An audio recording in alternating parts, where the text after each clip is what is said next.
Benjamin Netanyahou fuit Israël à cause des attaques incessantes, des assauts répétés que lui inflige l'Iran jour et nuit. C'est exact, mes frères. Les choses ne se déroulent pas comme prévu pour Israël, car je ne sais même pas si c'était prévu. C'est véritablement absurde, un véritable chaos.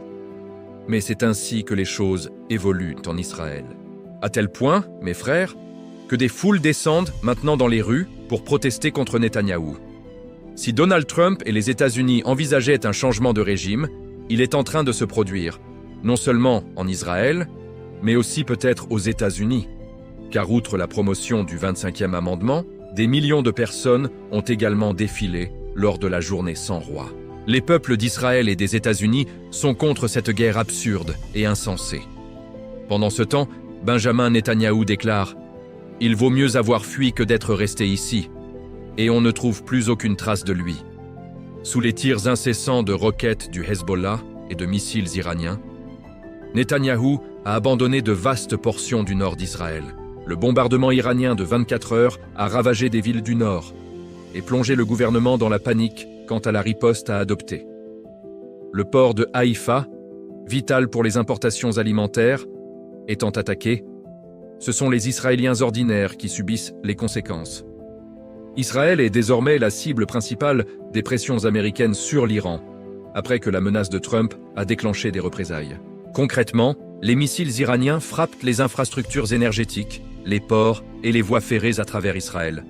Et plus particulièrement dans la baie de Haïfa, plaque tournante essentielle pour les importations alimentaires. Israël est un État, un très petit pays d'à peine plus de 22 000 km². C'est vraiment petit. Pour vous donner une idée, sa superficie est à peu près équivalente à celle de l'État de Mexico. Du fait de son territoire limité, Israël ne peut produire sa propre nourriture.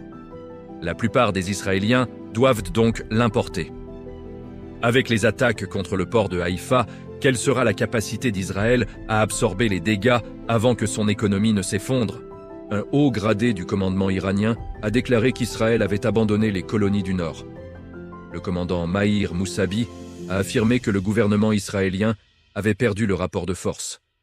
Les raffineries, les centrales électriques, les ports et les voies ferrées sont gravement endommagés.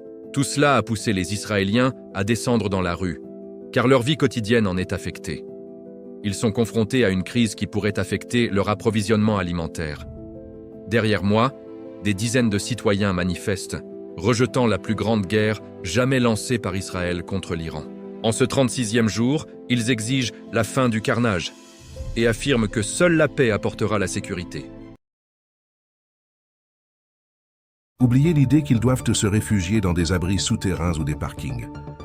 Ils sont déjà confrontés à une crise qui pourrait affecter leur approvisionnement alimentaire. C'est pourquoi des milliers de personnes descendent dans la rue pour protester. Derrière moi, des citoyens manifestent contre la plus grande guerre jamais lancée par Israël contre l'Iran. En ce 36e jour, ils exigent la fin du massacre et affirment que seule la paix apportera la sécurité. Ils représentent une petite minorité. Certains manifestaient déjà il y a des mois contre la famine à Gaza. Aujourd'hui, en raison de l'état d'urgence, ils réitèrent leur action avec une limite de rassemblement de 150 personnes. Ces manifestations ont également lieu à Jérusalem et à Haïfa. Le mouvement prend de l'ampleur.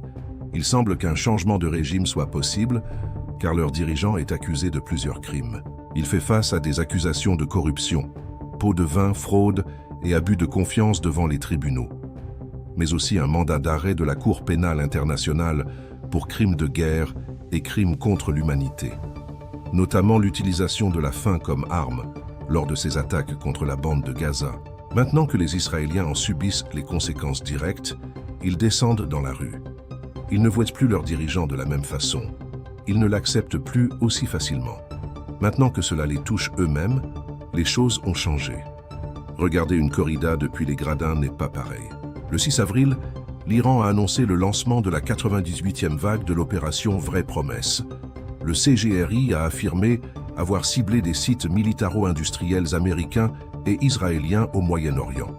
Cette vague visait des centres de commandement et des infrastructures stratégiques, soutenant les opérations dans la région. Les forces navales iraniennes ont tiré un missile sur le porte-conteneurs israélien N7 dans le Golfe. Simultanément, l'Iran a revendiqué des frappes de missiles balistiques contre la région de Tel Aviv. Parmi les cibles figuraient des installations à Haïfa et des complexes industriels à Beersheva. Tout cela se déroule dans un contexte de menace de Donald Trump concernant le détroit d'Ormuz. Il accuse l'Iran de faire chuter les prix du pétrole et de perturber l'approvisionnement mondial en énergie. Le détroit d'Ormuz était ouvert et environ 120 pétroliers le traversaient quotidiennement. L'Iran contrôle le détroit.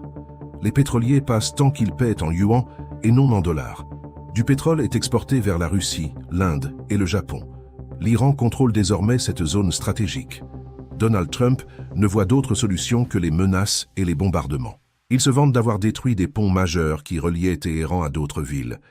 Ce qu'il omet de dire, c'est que cela constitue un crime contre l'humanité, un objectif injustifié.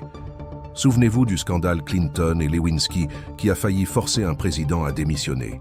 Aujourd'hui, malgré toutes les graves accusations contre Donald Trump, rien ne se passe. C'est une guerre de diversion déclenchée au moment de la révélation des dossiers Epstein. Donald Trump a pris le contrôle du gouvernement, de la justice et du FBI à son profit.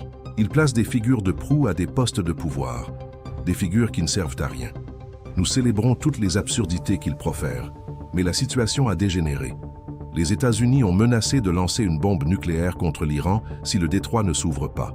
C'est extrêmement risqué pour la planète entière. Les conséquences seraient dévastatrices. Si vous voulez savoir à quel point ils sont proches de passer à l'acte, regardez la vidéo ci-dessous.